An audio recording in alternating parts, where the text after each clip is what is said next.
Almas irmãs, aqui conosco, almas irmãs das redes sociais, boa noite, bom dia, boa tarde,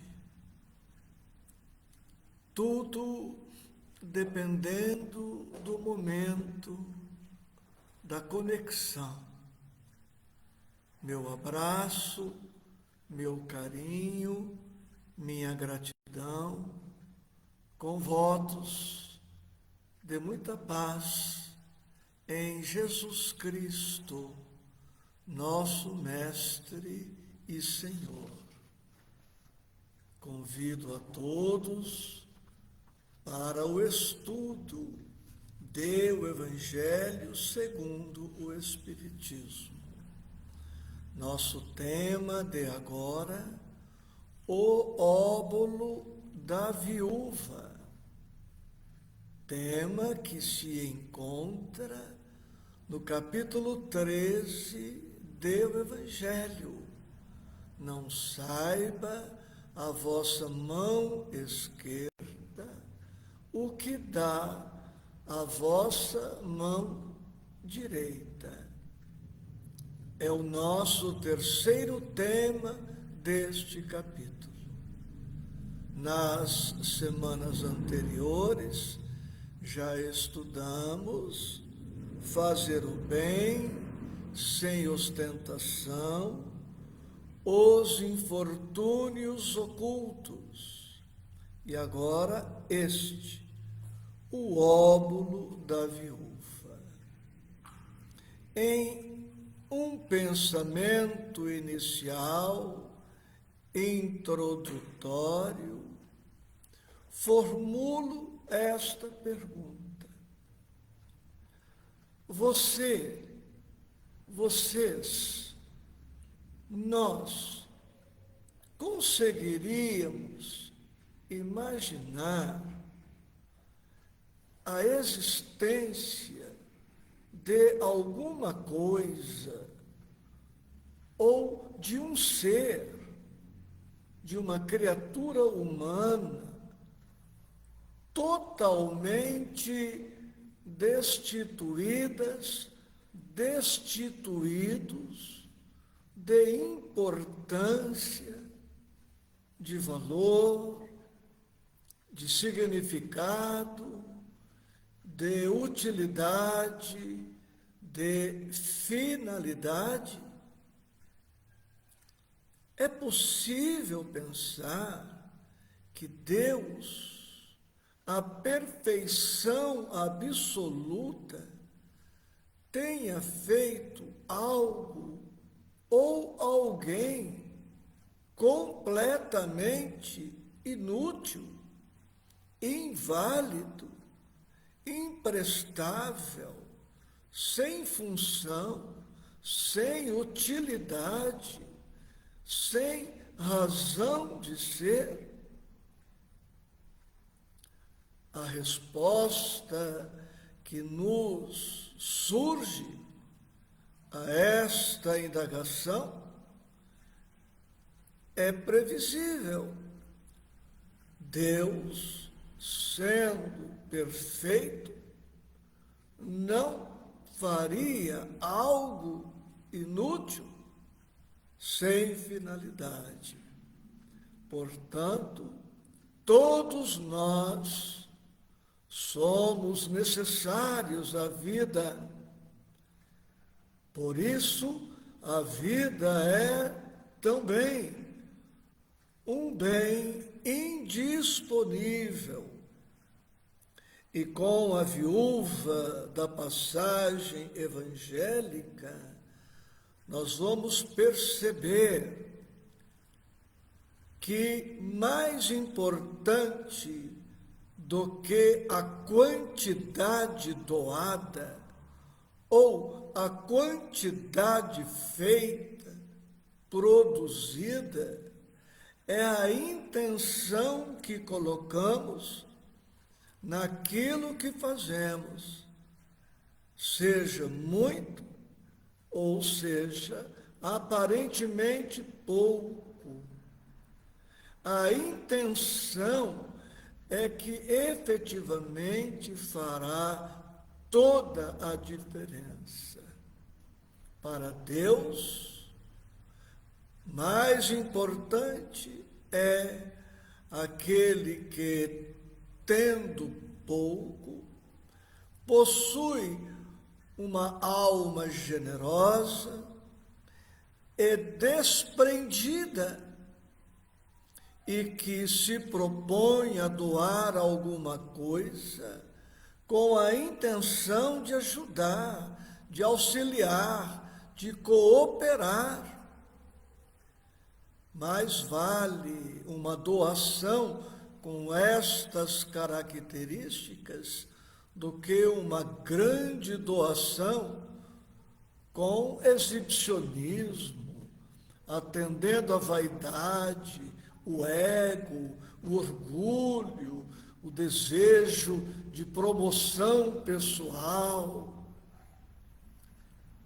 Para Deus, portanto, não conta a quantidade, mas a qualidade, o conteúdo, o sentimento, a intenção. E, portanto, para Deus, o que conta é a humildade que adicionamos na caridade que praticamos. Não há, pois, na terra quem não possa fazer algum bem. Não há quem não possa fazer este ou aquele servicinho, de oferecer a sua migalha em favor da multidão. Vamos, nesta hora, meditar sobre o valor das pequenas coisas, muito valiosas e imprescindíveis. Estou aqui para dar um exemplo com esta caneta, que é muito conhecida e talvez a mais utilizada no Brasil. Do ponto de vista econômico, financeiro, ela vale muito pouco. Não há quem não possa adquiri-la e até adquirir mais de uma unidade.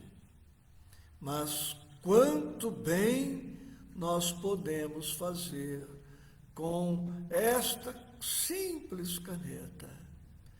E este pensamento se aplica a tudo e a todos, até mesmo ao nosso estudo de agora.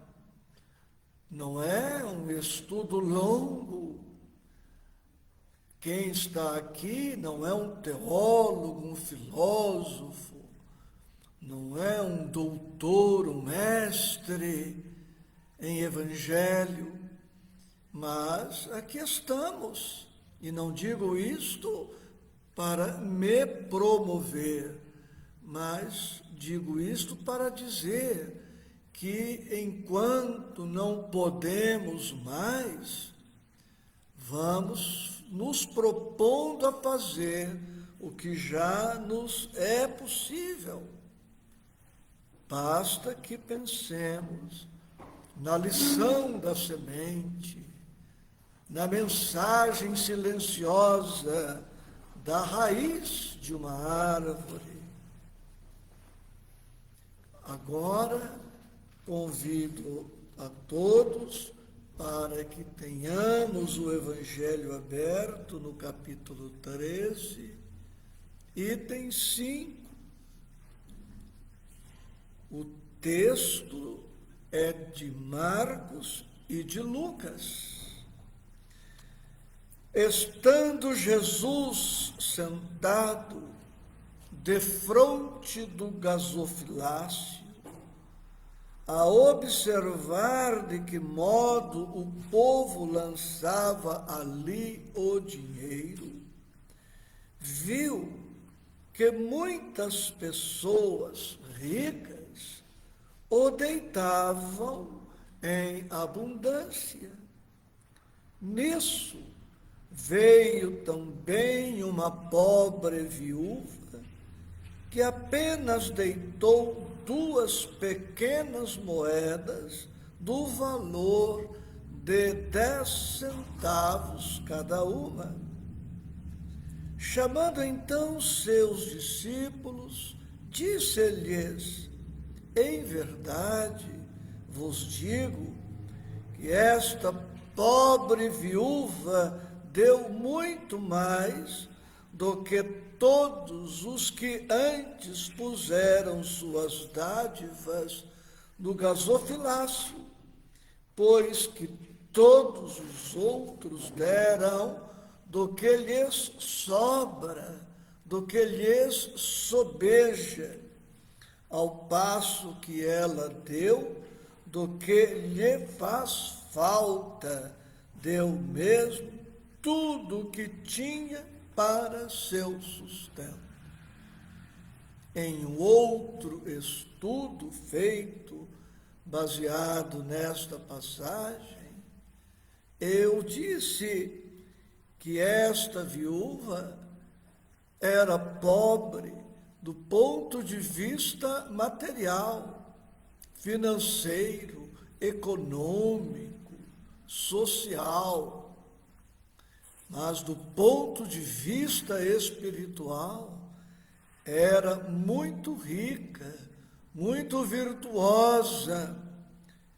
Percebemos neste comportamento discreto da mulher a sua humildade, a sua fé, a sua caridade, o seu desprendimento, porque uma coisa é doar sem que sintamos falta daquilo que doamos. Outra coisa é doar do nosso próprio sustento, doar da nossa saúde e doar quando estamos enfermos, doar quando tudo nos sorri e doar quando estamos atravessando um período de grande aflição. Esta mulher era rica em espiritualidade, em amorosidade, em intenção. Não objetivava destaque social, promoção pessoal, não estava ali para massagear o ego, para se exibir, para nada. Simplesmente queria cooperar quanto lhe permitiam as possibilidades com a obra do bem. No número 6, Allan Kardec começa trazendo-nos este pensamento. Muita gente deplora, lamenta, não poder fazer todo o bem que desejara, por falta de recursos suficientes. E, se desejam possuir riquezas, dizem, para lhes dar boa aplicação. É, sem dúvida, louvável a intenção, e pode até, em alguns, ser sincera. Dar-se-á, contudo, seja completamente desinteressada em todos. Não aguardemos, pois, grandes fortunas, grandes aquisições, grandes valores, para somente aí iniciarmos a nossa participação na obra do bem. A hora é esta, hoje, o momento é este. Nenhum bem poderemos fazer no dia de ontem, que já se foi, e ainda não podemos pensar no bem que faremos amanhã, se não estamos interessados em fazer o bem possível no minuto que passa, porque perante Deus o bem é sempre o bem. Um olhar, um sorriso, uma saudação, são óbulos, uma gentileza, um ato singelo, como uma atenção, uma resposta bem educada, dar a preferência para o outro por motivo de idade, peso, saúde ou doença, são óbulos.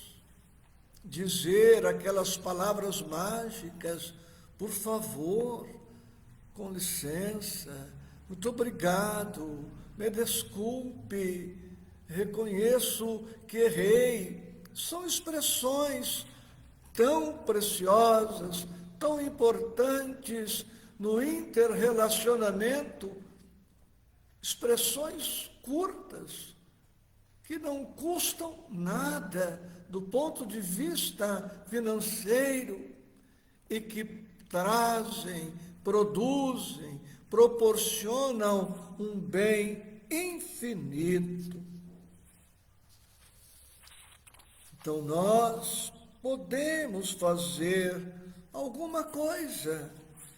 E a mensagem no item 6 dirá: aqueles cuja intenção está isenta de qualquer ideia pessoal devem consolar-se da impossibilidade em que se veem de fazer todo o bem que desejariam. Façamos quanto esteja ao nosso alcance. Agora quero apresentar para as nossas reflexões 2 capítulos da série Fonte Viva de Emmanuel e Chico Xavier. A primeira mensagem está no livro Fonte Viva, capítulo 28, por título Alguma Coisa. E em parte da mensagem, Emmanuel anota: asseverou o Senhor que os sãos não precisam de médico, mas sim os enfermos. Lembra-te dos que transitam no mundo entre dificuldades maiores que as tuas. A vida não reclama o teu sacrifício integral em favor dos outros, mas em benefício de ti mesmo. Não desdenhes fazer alguma coisa na extensão da felicidade comum. Para aquele que está sedento, um copo de água ou 2 copos de água bastarão para dessedentá-lo. E quem de nós não dispõe de um copo ou 2 copos de água para alguém? para alguém que esteja com fome, um pedaço de pão, se não for suficiente para atender-lhe a necessidade plena, haverá de atenuar um copo de leite, um café, alguma coisa, como propõe o título da mensagem, seja lá o que for. Estamos aqui nas dependências da comunidade espírita Joana de Ângeles. Não sei em que momentos todos os internautas nos assistirão ao estudo, mas agora aqui é noite. E se a energia acabasse por um momento, como a luz de uma vela haveria de nos auxiliar em muito, orientando-nos os passos, agora indecisos, em razão da escuridão. E nem precisamos aqui insistir em quantas coisas aparentemente pequenas são de imensa utilidade. Outro livro, Palavras de Vida Eterna, capítulo 9, por título Socorro e Concurso. E Emmanuel inspira-se na passagem da multiplicação dos pães e dos peixes, como está notado em Marcos, capítulo 8, versículo 5, quando Jesus pergunta aos discípulos: quantos pães tendes? E Emmanuel reflete para nós: observemos que o Senhor, diante da multidão faminta, não pergunta aos companheiros de quantos pães necessitamos, mas sim quantos pães tendes.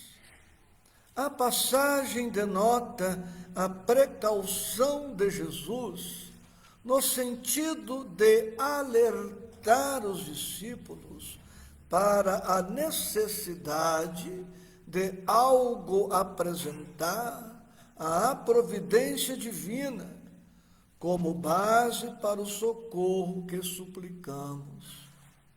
Não te esqueças, pois, de que no auxílio aos outros não prescindirá o Senhor do auxílio, pequenino embora, que deve encontrar em ti. Jesus não produz pães e peixes partindo do nada. Ele se vale da contribuição do discípulo, multiplicando pães e peixes, como estamos sobejamente informados. E como todos concordamos, não há ninguém que não possua algum recurso, mínimo que seja, para oferecer a Deus. Não há ninguém que não possua algo para oferecer. Pode ser um pouco do tempo, pode ser um pouco do nosso amor, um pouco da nossa paciência, um pouco da nossa tolerância, um pouco da nossa bondade, um pouco da nossa calma, um pouco da nossa ternura. E poderíamos aqui nos estender quase que ao infinito, relacionando os bens que podemos oferecer a Deus, que saberá multiplicar em favor da humanidade, a começar por aqueles que nos rodeiam. Cito ainda mais 4 capítulos do livro Fonte Viva, que servem para todo o capítulo 13. Não saiba a vossa mão esquerda o que dá a vossa mão direita. Os 4 capítulos do livro Fonte Viva, capítulo 60, esmola. Capítulo 98, couraça da caridade, o quanto a caridade nos protege. Capítulo 117, possuímos o que damos. Ninguém se empobrece por amar, por doar o que tem em favor dos seus irmãos. E capítulo 131, no campo social. Com a passagem de hoje, o óbolo, a pequena quantidade, a pequena contribuição da viúva, é material para todos nós. Para todos nós que queremos servir de algum modo. A passagem nos enfatiza bem que acima de tudo está a intenção. A intenção por trás da ação é mais importante do que a ação em si. Outra lição, o desprendimento. O desprendimento e a generosidade são mais valiosos do que a quantidade ou o valor material da oferta. E a humildade é outra lição. A humildade e a simplicidade da viúva são exemplos de virtudes que agradam a Deus. E notemos, viúva, pobre, à época de Jesus, em Jerusalém, quantas carências, quantas lutas aquela mulher travava. Não se sabe se possuía filhos, não se sabe se os filhos eram amorosos com ela, previdentes, providentes. O que se sabe é que ela não se esqueceu, em sua aflição, do bem que podia fazer a Deus, reconhecida, agradecida, humilde, simples, sincera, confiante e fervorosa que ela demonstra ser nesta passagem maravilhosa. Gratidão aos companheiros aqui presentes. Gratidão aos internautas com votos de muita paz em Cristo Jesus.